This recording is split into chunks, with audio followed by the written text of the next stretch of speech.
Hello everyone, and this is Douglas, and welcome back to A Gardener's Notebook. Well, today we're just out here doing a few quickie jobs before the rains come, hopefully. This Mexican sage here has been going really well and given us several starts, one of which I just planted out here in this bed. It looks pretty healthy. A little leggy because of lack of sun, but I think it'll take off nicely here because it's right nearby that one over there.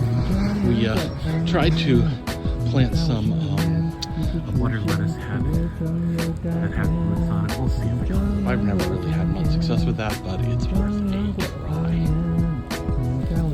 I was going to start cutting back our roses, which we usually do in January, but I see that they're already throwing off tons of growth, so I think I'm going to forego a heavy prune this season and just let them do what they want to do and see what we get. I'll do some pruning, light pruning as we move into the season, but no cut back to where they look like little shorn sheep this year.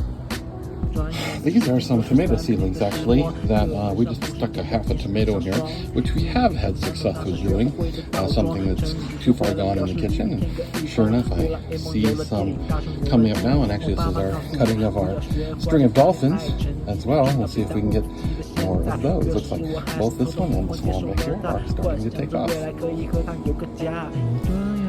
This volunteer tomato happened here in the spot in the backyard. We planted some succulents that we got on the garden tour back in April, and I guess in my compost I had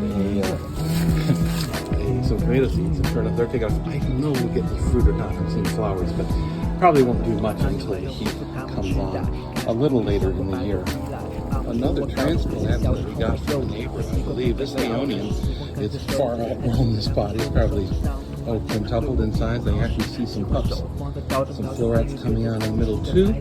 So we'll have to see where we're going to put him in the garden. As happens with our first strain every year, our bulbs are coming out. These are probably the paper whites. They're usually the first ones to arise here in this bed.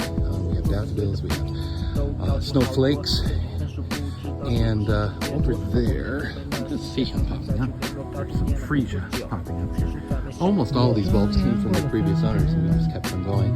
I planted some more daffodils in the garden, about 150 over the years, and they usually put on a good show. And finally, as we all know, entropy happens to everything, and this lovely wind chime that was a gift from our friend has a habit of shedding its shells here. So I just ended up putting about 10 or 12 of them back onto their wires, and you can see we have hopefully have rain coming, so we are all ready for the winds, which are already here today. So that's it in our garden today. Hope you're having a wonderful time in your garden, or if you're in the winter areas, planning for next year.